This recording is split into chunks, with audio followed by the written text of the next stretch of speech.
12.3 비상계엄 사태와 대통령 탄핵 정국이 몰고 온 헌정사상 두 번째 조기 대선.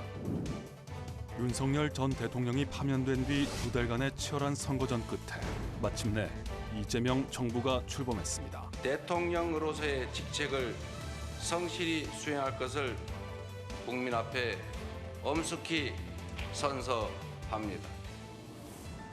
그러나 눈앞에 펼쳐진 대한민국의 현실은 녹록지 않습니다. 대화와 타협이 실종된 정치권은 여전히 대립과 반목을 거듭하고 있고, 양극단으로 나뉜 사회는 좀처럼 갈등의 골을 메우지 못하고 있습니다. 경제 양극화가 너무 심각하고 사회 계층 간의 불평등이 커져서 또 차별하고 타인을 존중하지 않는 문화가 너무 커졌고요. 우리 경제에 들이운 먹구름도 갈수록 짙어지고 있습니다. 부진의 늪에 빠진 내수와 투자, 그리고 고용은 트럼프 2기 행정부의 관세 폭탄과 미국 우선주의에 더욱 휘청이고 있습니다. 트럼프 정부가 주장하는 것은 경제와 안보의 공공재, 경제와 안보의 기존 질서를 완전히 변환시키겠다. 대내외발 경랑의 파고가 휘몰아치는 가운데 다시 출발선에 선 대한민국. 변화와 제도약을 향한 염원은 그 어느 때보다 간절합니다. 정치가 똑바로 되면 경제 안보도 나는 제대로 간다고 봐. 미국도 되게 관세 정책 같은 거 불안정하잖아요. 그런 거에 있어서 좀 유연하게 대처해줬으면 좋겠다. 코로나 팬데믹 때문에 많이 힘들었는데 이거 앞으로 경제 좀 힘 좀 써줬으면. 기대와 희망 속에 첫걸음을 내디딘 이재명 대통령. 국민은 이제 그의 비전과 약속, 그리고 리더십에 주목하고 있습니다. 오늘의 팩트체커 안동준 기자와 함께합니다. 안 기자, 팩트 추적은 대선이 치러지기 전 2주 동안 서울 남산과 국회에서 후보들의 공약을 집중 점검했는데요. 대선이 끝나고 이렇게 광화문으로 나온 이유가 있겠죠? 네, 대한민국을 대표하는 장소로 이곳을 먼저 떠올리시는 분들 많을 겁니다. 이 역사적 정치적 의미뿐만 아니라 이 사회적 공론회장 역할을 한 상징성 때문일 텐데요.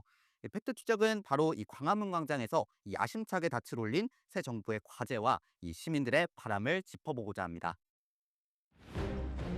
지난해 12월 3일 비상계엄 사태 이후 반년 동안 이어진 국정 혼란. 난맥상에 마침표를 찍고 대한민국 호의 방향타를 잡은 이재명 대통령의 어깨에는 시민들의 소망이 놓여 있습니다. 새 정부 출범에 대한 기대와 바람을 들어보기 위해 이곳 거리에 나왔습니다. 우리 국민들은 어떤 대한민국의 미래를 그리고 있을까요? 그 목소리 직접 들어보겠습니다. 작은 종이에 간절한 희망을 꾹꾹 눌러 담는 시민들. 천진난만한 아이도 사뭇 진지하게 자기 생각을 적어냅니다. 모든 사람들이 행복하면은 나라가 더 좋아질 것 같아요.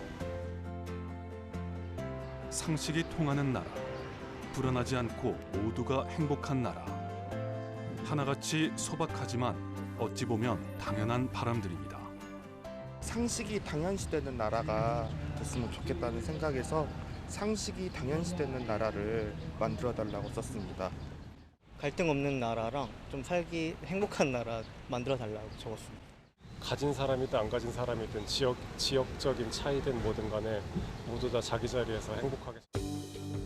내 편과 내 편으로 갈린 사회적 균열의 원인이 정치권에 있다는 쓴소리도 쏟아졌습니다. 너무 나라가 이렇게 분열되다 보니까 서로 견제한다기보다는 그냥 자기 편만 만드는. 세대 간 갈등보단 서로의 미래를 걱정하는 목소리와 40대, 50대 분들도 같이 살기 좋은 나라가 되었으면 하는 바람에 그렇게 작성했던 것 같아요. 지금 뭐 대학을 나와도 취업자란 데 가지고 그 청년들이 너무 힘들어하는 것 같아서 양질 일자리를 많이 만들었으면 좋겠어요. 사회적 약자와 북한 주민의 인권 등에 대한 고민도 이어졌습니다. 이 분단의 현실에서 북한 주민들이 많이 고통받고 있는데 이거에 대해서 저희가 많이 느끼지 못하고 지내는 게 아닌가. 인터뷰에 미처 담지 못한 다른 분들의 바람도 소개해 주시죠. 네, 시민 43명이 이 팩트 추적에 남긴 글을 이렇게 직접 가져와 봤는데요. 이 진짜 민주주의, 경제 성장, 공정 분배를 당부한 분이 있었고요. 또 사회 갈등을 통합해야 한다는 의견도 나왔습니다. 이 청년 취업과 군인 복지, 이 자녀 양육 등 다양한 바람을 적어주셨습니다. 네, 쭉 살펴보니 경제 관련 이야기도 보이는데요. 역시 먹고 사는 문제를 빼놓을 수가 없겠죠. 맞습니다. 이 민생 경제 회복을 바라는 목소리가 컸는데요. 이런 경향은 여론조사에서도 여실하게 나타났습니다. 이 대선 전인 지난 4월 8일부터 10일까지 사흘 동안 이 한국갤럽이 전국 만 18세 이상 1,005명을 대상으로 진행한 이 여론조사를 보면요.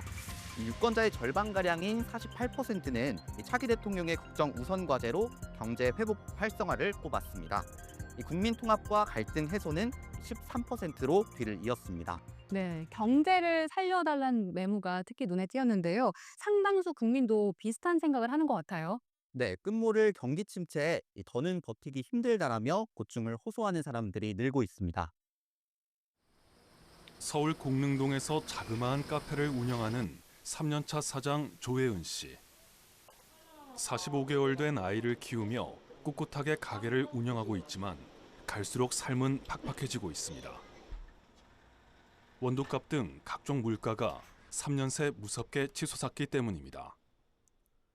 남는 금액 없어요. 진짜 지금 마음은 그냥 애기 유치원비 벌자라는 마음으로 하고 있어요. 아르바이트 비용이라도 아끼려고 오후 6시에 문을 닫았지만 곧 악순환으로 돌아왔습니다.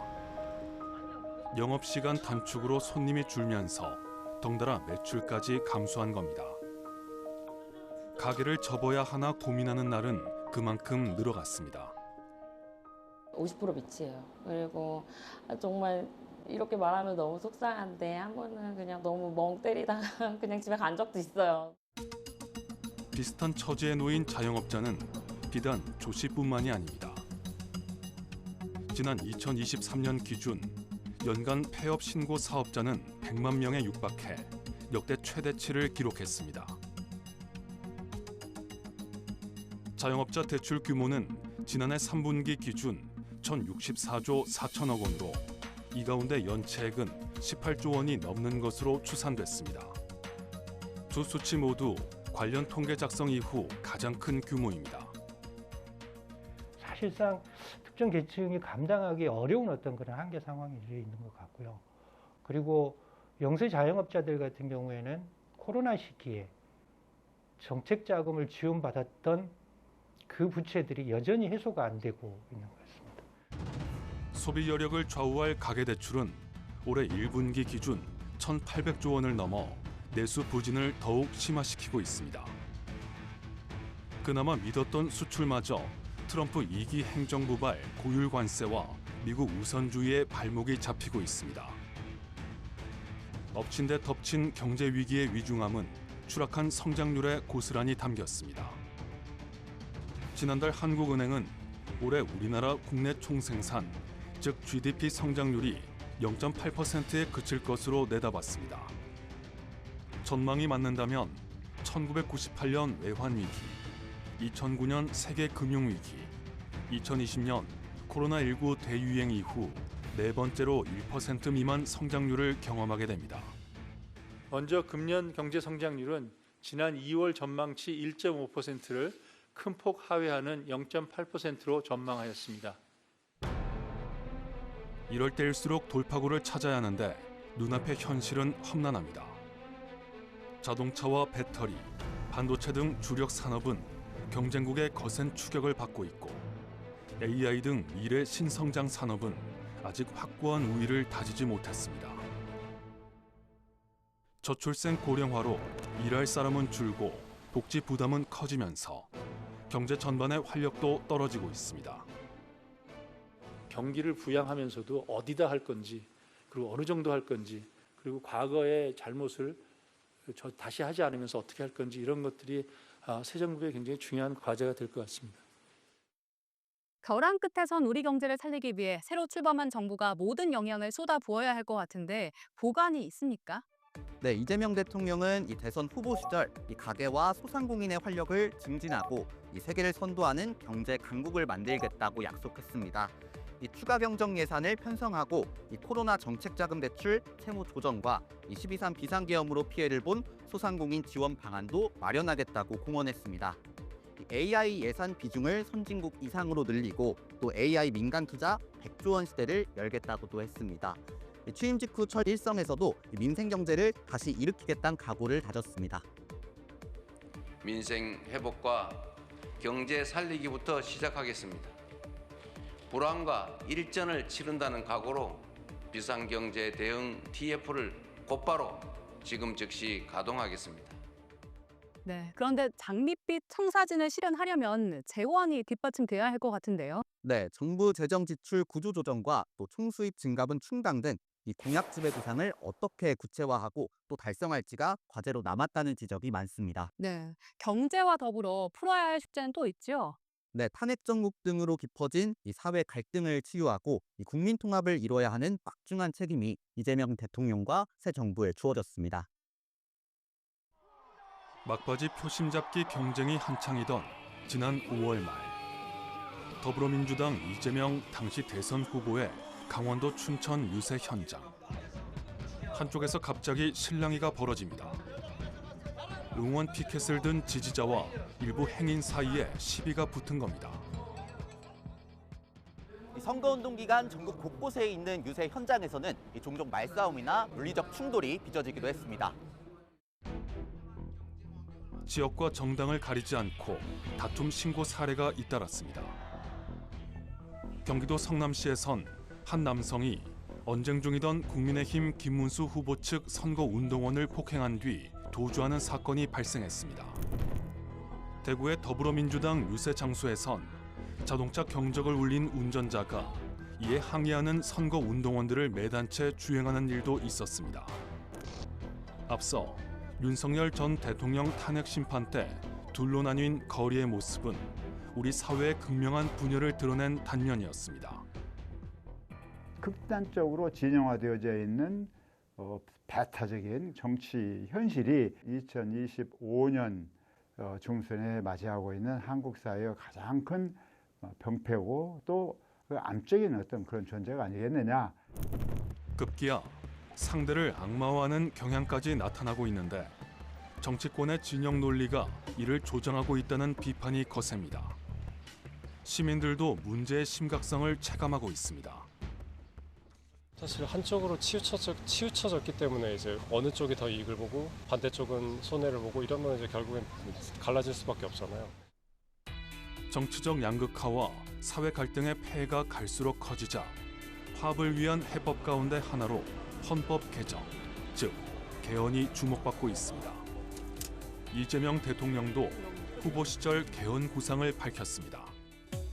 대통령 5년 단임제를 4년 연임제로 바꾸고 대통령 결선 투표제를 도입하겠다는 내용 등이 핵심입니다. 중간 평가를 통해 책임 정치를 강화하고 과반 득표로 당선자를 선출해 민주적 정당성을 높여야 한다는 취지입니다. 대통령의 계엄 선포권과 법률안 제2요구권을 제한하는 등 대통령 권한 역시 축소하겠다고 공약했습니다. 대통령 권한을 남용해서 윤석열 전 정권처럼 친위 군사 쿠데타를 하거나 그런 행위가 불가능하도록 통제 장치를 좀 더 분명하게. 하지만 권력구조 개편만으로는 한계가 있다는 지적도 만만치 않습니다. 한 선거구에서 국회의원 1명만 뽑는 현행 승자 독식형 소선거구제에선 대화와 협치를 기대하기 힘들다는 반론이 나옵니다.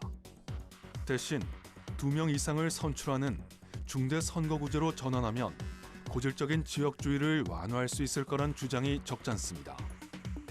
이와 함께 정당 득표율이 의석수 배분의 기준이 되는 연동형 비례제를 강화하면 거대 양당의 적대적 공생관계를 깰 수 있다는 의견도 있습니다. 다당제를 구성한다면 현재와 같은 여당이 과반수가 됐다고 해서 독주하는, 또 야당은 무조건 결사반대하는 정치가 아니라 여야가 대화를 통해서 상생하는 정치로 바뀔 가능성이 매우 크다고 봅니다.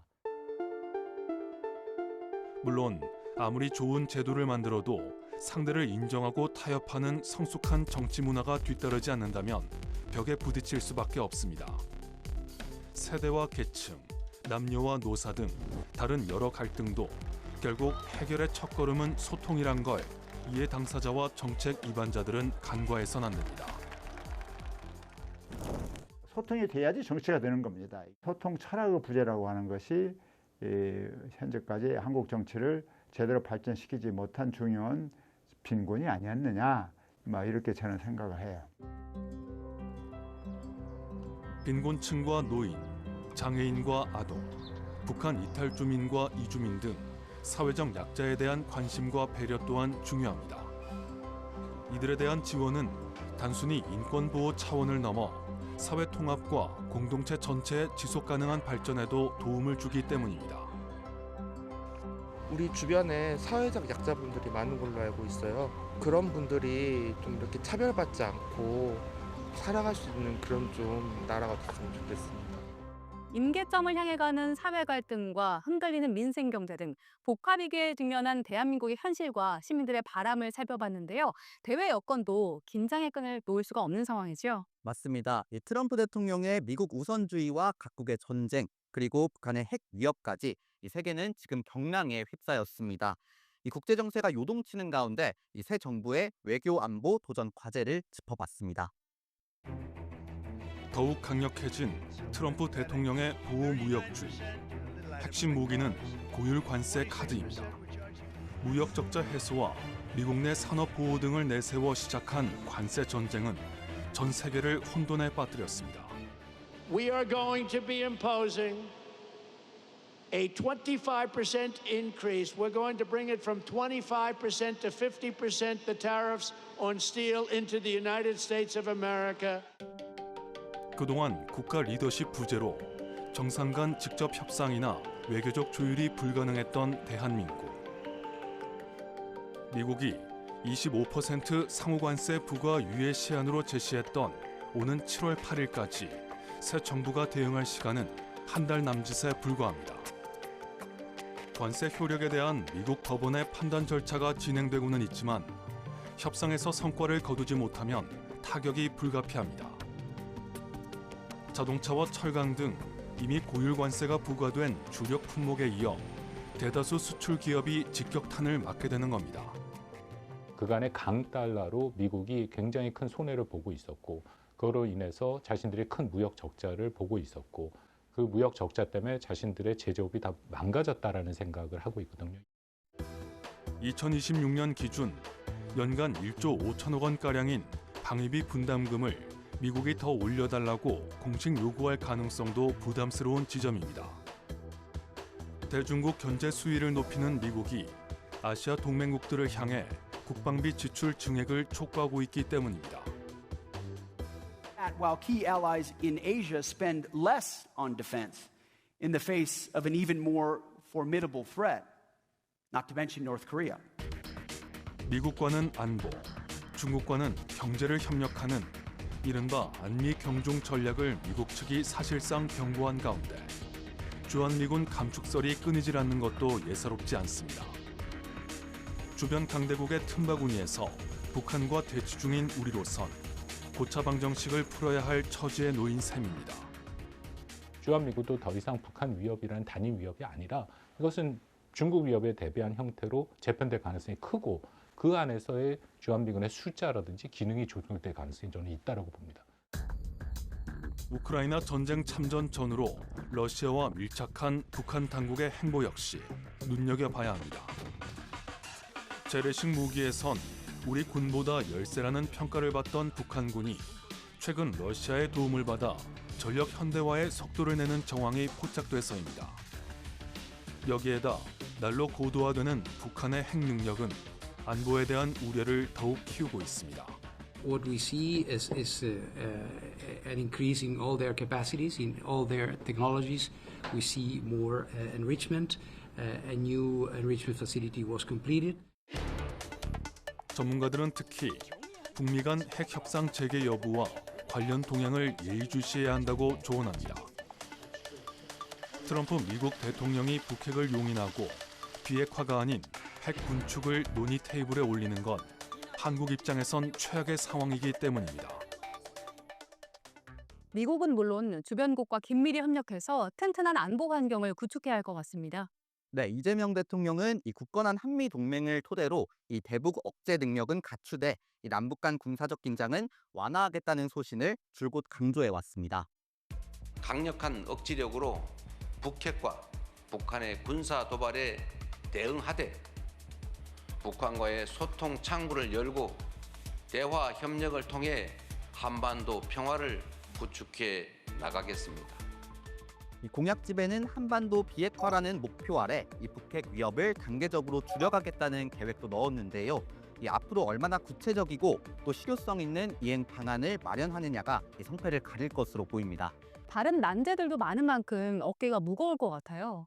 네, 그래서 전문가들은 이 기대와 희망 속에 출범한 새 정부를 응원할 때는 응원하고 또 잘못한 게 있으면 따끔하게 지적해야 한다고 주문합니다. 이를 위해 무엇보다 중요한 건 주권자의 권리이자 의무, 즉 지속적인 관심과 참여라고 강조하고 있습니다.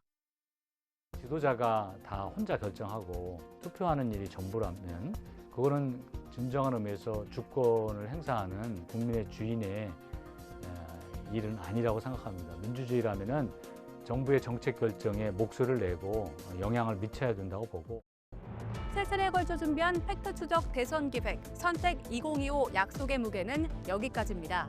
다음 시간에는 시청자 여러분 목소리가 담긴 다른 주제로 찾아뵙겠습니다. 시청해주신 여러분 고맙습니다.